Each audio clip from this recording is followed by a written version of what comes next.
Super താരങ്ങളുടെ ചിത്രങ്ങൾ മൂന്നാം നാൾ തിയേറ്ററുകളിൽ മൂക്കും കുത്തി വീഴുമ്പോൾ ഒരു ചിത്രം വിജയിപ്പിച്ചെടുത്ത സന്തോഷ് പണ്ഡിറ്റിന്റെ ആരാധകനാണ് താനെന്നും സലീം.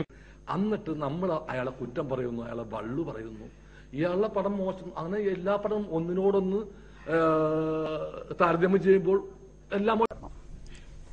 സന്തോഷ് പണ്ഡിറ്റ് ഒരു മണ്ടനൊന്നുമല്ല, ഞാൻ കണ്ടതിൽ ഏറ്റവും ബുദ്ധിമാനായ ഒരു വ്യക്തിയാണ് സന്തോഷ്. മുന്നിൽ കാണിച്ചിരിക്കും, ഇഷ്ടമുള്ള പുതിയ മനസ്സുള്ള കണ്ടാൽ ഞാൻ ആരുടെ കാണുന്ന നടക്കുന്നില്ല. ഇയാൾ എന്തിനാ എന്റെ സിനിമ കാണുന്നത്? നല്ല ആളുകൾ ഇൻഡസ്ട്രിയാണത്, നമ്മൾ ഒന്ന് പിഴച്ചു പോകാനായിട്ട്. പക്ഷെ അവിടെ ഇങ്ങനെ ഒരു മാറ്റം വരുത്താന്ന് പറയുമ്പോൾ നമുക്ക് പുതിയ ആളുകളുടെ സിനിമ